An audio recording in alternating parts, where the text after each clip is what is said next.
Says Luigi doesn't get enough screen time. Spends the entire video playing as Yoshi after the first 2 missions. Hey everybody, it's chuggaaconroy. Welcome back to more Super Mario 64 DS. In the last episode, we finished things up at Lethal Lava Land, which was not very lethal at all, and we got here to Shifting Sand Land. In this episode, we're going to be continuing with Inside the Ancient Pyramid. Let's not waste any time. So, I suppose I could go through this level really quickly as Mario and all, but let's, I'm really curious what'll happen if I do this really quick. Let's see. Yeah, nice shortcut, okay. So, by doing that, without even needing to play as Mario, we get ourselves over to this pyramid, and how about we head inside just as the mission was telling us to. And we get to hear the really badly compressed music from Hazy Maze Cave once again, yeah. I don't know about you, though, but I never really liked the way that the music was compressed for Hazy Maze Cave. This right here is a bit of a hint to something you can do. There's little platforms in the sand. If you walk in the sand, you have to keep jumping or else you're going to fall in. These little platforms right here are there so that you can jump high again if you need to. There is a Mario cap here, and I think there are some techniques you can do with wall kicking in this area, but I don't really see it as that important. We got a mummified thwomp there trying to crush us. Don't really have anything else to say about that. Can the camera please move? Not that way. Okay, apparently not. So what we need to do is we need to get over here. We need to leap. Thank God we have Luigi who can jump. Come on, Luigi. Come on. There we go. Okay. So, the inside of this pyramid is more of what I'm talking about. How I like when you think you know a level and then they just throw like a big ol' huge area like this at you.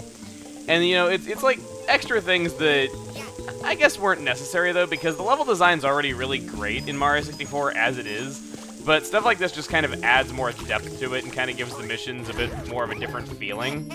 It's kind of like combining the styles that came later in Sunshine, where you had these big open levels that you pretty much had all of them available to you, but you were restricted from doing mission, you know, pretty much only doing the mission you selected. Not only, though, but you know what I mean. Whereas in Galaxy, every mission was different, but the level was kind of restricted off from you. This is kind of like a hybrid before those two styles were defined as separate styles. So you can kind of see like where those two drew inspiration. It's just always how it felt to me. Personally, I don't know if I'm the only person that feels that way or not, but hey. What I wanted to show really quick right here is that you can actually do a lot of really cool exploring through here. You're going to want to remember this area for a bit later, but I just kind of wanted to show that it's here. But just want to go ahead and head back here for now. You can run really fast if you go along with the current of the sand. The map might make it look like the star is the end of that path, but it's not. I just kind of wanted to show that that area is there. You're going to want to remember for later, like I said. And how about we could hide in that side thing, but I'd rather just jump over this guy. I remember that scaring me so much as a kid. Like, I would go over there and everything, and then I saw that thing, and I'm just like, oh my god, like, when I saw it. Wow, that was a cool triple jump, Luigi. Dang, I gotta play as you more often. Well, like I said, you kind of don't really have much of a reason to play the other characters after getting Luigi, unless you just want to have variety, because I don't want to just play as one character all the time. I want to give him screen time, because I understand maybe not everyone likes me playing as Wario all the time. Speaking of that, a lot of you were informing me of a fallacy of when I was playing as Wario. I'll be sure to make sure that does not happen again. I'll elaborate more on what I mean when we actually get to it, but you know, we still don't have Wario yet, so I can't do that. Come on, run up, Luigi. There we go. And with that, there's our star. Next up is Stand Tall on the 4 Pillars. Now, as much as I hate to cheat Luigi out of screen time, I highly, highly, highly recommend playing as Mario for this one. And wow, okay. Luigi knocking off a Pokey's head, I think, was worth the few moments that I'm going to be playing as Luigi to just abandon him for Mario here. Okay, so we're going to be playing as Mario for this mission. Let's triple jump up here. There we go. No! Mario. Okay. Let's see how we can do this. Let's 1, 2, 3. No. Okay. Fly Guy, get out of... Actually, wait. Fly Guy, come here. Yeah! Jump off the Fly Guy and get some boosts. And that gives us our triple jump that we need. Now we can fly. So, we need to stand tall on the 4 pillars as the mission tells us. However, this mission is known for being a little bit wonky, where you quite clearly stood on top of the pillar and collected the coin on it, but it just did not interface very well. Whoa, that looks very glitchy. So, just as a bit of a tip, run around the pillar tops a little bit, because the hitbox for it is a little bit wonky. just because I guess it might have been a little tough to do at the time. Oh, hitboxes are fairly easy. Upstaging Luigi, I see. Okay, now let's not suck. There we go. Okay, so how much you want to bet that this isn't going to count with the wonky hitboxes? Okay. So, what you can do also to make this mission a little bit easier on yourself is that if you talk to the Bob-omb Buddy and you activated the cannon earlier, just like I recommended you should, you got yourself a wing cap block right over here as well, and you have this cannon right here. Now, in the N64 version, there's kind of a cool glitch you can do with this cannon where if you aim all the way up and all the way to the left, something really funny happens where you bounce off of a wall. Doesn't happen in this version, but you'd bounce off an invisible wall and then you would fall right back into the cannon. I'll show it on screen right now because it's actually pretty cool. But unfortunately, that doesn't happen in this version. You can get some extra height to kind of fly around the level a bit easier if you use that cannon. I just wanted to remind you that it's there. But we don't really need that. We just need to stand on top of the last of the 4 pillars and collect our prize. So how about we do that? There we go. Got it to work in 1 try. Well, 3 tries actually, but who's counting? So we stand on top of the 4 pillars. That opens up the top of the pyramid. We hop on in and... welcome to what I always considered one of the most remote missions in Mario 64. I'm not kidding that when I was a kid, I was unable to do this mission. I was that bad at flying. I said I didn't like the wing cap when I was a kid because I didn't understand it very well. Now you understand how little I actually understood the missions, or understood the wing cap. That'll drop us off right here. You need to be playing as anybody but Yoshi to do this because they have that block there. You drop on in.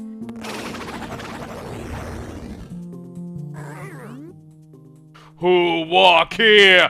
Who breaks seal? Wake, ancient ones. We no like light rumble. We no like intruders. I say rumble as a word. Now battle hand to hand. To hand? Meet iRock! Yeah, I know. That pun is a bit much for me, too. These are 2 hands, precursor to Master Hand, presumably, who will just do all kinds of hand-alike attacks, and they have eyes in their hands that you gotta punch. By doing so, that is how they are vulnerable, pretty much. You just gotta hit them in the eye. Pretty much continuing the law of video games that if a boss has an eye, that's where you need to hit it. So we're gonna avoid you. He's really not that difficult of a boss. I remember being really intimidated like when I played this for the first time because I had never seen it before, and I'm like, oh god, I don't know what to do. But, nah, it really is not that bad. You just walk up to the hands. Pretty much the only way he hurts you is by crushing you, and even then he's really not that tough. His toughest attack right there is where he will do a diagonal push to try to shove you off of the cliff, but that's really all that he can. Shut up! Well, the nice thing is that if you're in a segment like the pyramid that is separate from the rest of the level and you die, jumping back in the painting will drop you off right here once again, so you don't have to do all that work on top of the 4 pillars. So that's a mechanic that I didn't really go over when we were going through like the slide in Cool Mountain or, you know, just various other segments like that. So I guess it's nice that I had time to show it off, though it just sucks that when I was saying it was easy, it friggin' doesn't work out. But on the plus side, I guess we get to fight this fight as Luigi now after saying that I was going to play as him. It seems like every time I say I'm going to play as Luigi, some character's ability is required. I guess to be fair, aside from invisibility, Luigi doesn't seem to have that many abilities compared to the others. I mean, Wario breaks those blocks, Wario does a few other things, he can break certain objects that other characters cannot. And it's just that Mario can wall kick, that's very practical. Even Yoshi has the ability to melt ice, which is kind of practical for a few missions. It's just that Luigi's Vanish Cap really isn't used as much as you would think. It's just... that's one thing that I wanted to bring up, actually. The vanishing ability that Luigi has was known as the Vanish Cap in the original. And the Vanish Cap was always a power that I thought should be used more, but it just isn't. And I always was kind of sad that it wasn't.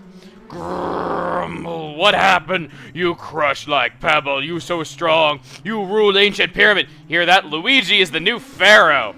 For today, now take Star of Power, we sleep darkness. There needs to be a creepypasta about this, just like there needs to be a creepypasta about that piano in Mario 64's Big Blue Pond. Let's go ahead and collect our star.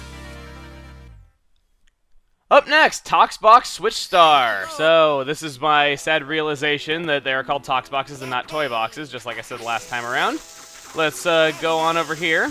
We don't really have, Shifting Sandland is kind of been nice to us so far. I always said this level scared me a lot as a kid, and that, you know, I'd die in it a lot when I was a kid. But, unfortunately for us, I don't think we can do this mission yet. Might be mistaken, but if memory serves, the switch for that star is under this brick block, and, well, we, once again, do not have a Wario cap in this level, so we're just going to drown ourselves in quicksand. Alright, so with only one life left, which I am kind of sad to admit, we don't have anything left to do in Shifting Sandland if I'm doing the missions in order, which I want to for the sake of organization. I understand that I could just go and do other missions and that I don't have to just do them in order all the time. And I've had some people telling me that I should just skip ahead of them, though, but I kind of like keeping the variety so I'm not in the same level for too long and I can kind of go back to old levels, kind of like how we had that episode where I went back to Jolly Roger Bay just before going to Bowser in the Dark World. So, how about, with our 67 stars and we only need 30 to open the door, Mario ran away like his overalls were on fire, gwahaha! I have no business with you, small fries. Bring me Mario at all costs, gwahaha! So, we need to go switch to Mario if we're going to do anything more. How nice. Yeah. Again, I say I'm gonna play as Luigi, but then the game throws stuff at me where it's like, no, you have to be Mario for this. I kind of don't like that, how they force you to play as Mario to open those Bowser doors, and it actually gets more ridiculous later on, if you can believe that. We used Mario to take down the first fight with Bowser, so I would like to take on Bowser the second time around behind that door as Luigi, just because I think it's kind of only fitting. And the thing is, you can do that, actually. If you open the door as Mario, you can come back with any character and play the level as any character you wish. This is actually what I did for a self-challenge at one point. When I was a kid, I tried to see if I could beat the entire game using only Yoshi. Caps were not allowed. I had to get the number of stars required to finish the game as just Yoshi, no caps allowed, only using his abilities. The only exceptions were that I entered this level as I had to open these doors as Mario, which, by the way, that looks really cool. We're going to be going there in just a moment. And I had to use a cap for the Bowser missions because Yoshi can't swing Bowser around by the tail. Those were my only times that I ever played as Mario. So I actually did it too. It was really fun. Next time you ever play Mario 64 DS, try doing like self-imposed character challenges. It's pretty fun though. It's just that my only reason for not doing that here is because I want to, well, you know, give all the characters screen time. And I'm wasting quite a bit of your time. How about we just cut back to that door where with the star on it, and we jump into that squiggly, whirly, whatever it is. Now I just want to say, we're going into one of my favorite levels here. Some people think this level's kind of bland and not one of the greatest levels, though, but I like it a lot. And I just want to say, holy crap, that looks cool. Increased polygon count. I could stare into it all day, and so could you. Oh, man, I'm just getting entranced by this. I could stare into it all night, and day, and night. I'm so entranced by it that I wish to become one with it. Oh my god, I am one with it! Welcome to Dire Dire Docks. We're going to be starting off with Board Bowser Sub. We got a swimming level, folks. You might be thinking this is a terrible swimming level, but once again, like a lot of N64 games, I will also say this about the Zora mask in Majora's Mask, I feel like they got swimming pretty well. They got swimming down pretty well in the Mario games, because in Sunshine you could zoom through the water. In this game, I feel like the swimming levels are just very well designed. In Galaxy, you swim really fast and you can center the camera behind yourself real easily. Swimming in Mario's never really been a chore for me, and even in Majora's Mask I feel like it was good, but you've heard me talk about how much I just love the music in these water levels, and I feel like here it fits very well. It starts off quite relaxing as you're there with all the sea life and that whirlpool in the middle, but here you're in like a war submarine type area, like a hangar. And I feel like the adventurous part of the song really fits in here, and once again, it gives me that same magical feeling. Bullet Bill Blasters were not in the original. They only appeared in Whomp's Fortress, but they added them in Dire Dire Docks to make this level a bit more dangerous. So, once again, next time you see a Bullet Bill, let it shoot you in the face. Don't let one of its only appearances in Mario 64 go to waste. I mean, he worked very hard on that perfect square amount of polygons. I'm sure that you can give him the time of day and let him shoot you in the face. Just be courteous next time you see a Bullet Bill, and be thankful that they were rendered in the game at all. Oh god, I almost got shot right there. Well, I'll listen to my advice in a later mission. For now, I want to grab my star.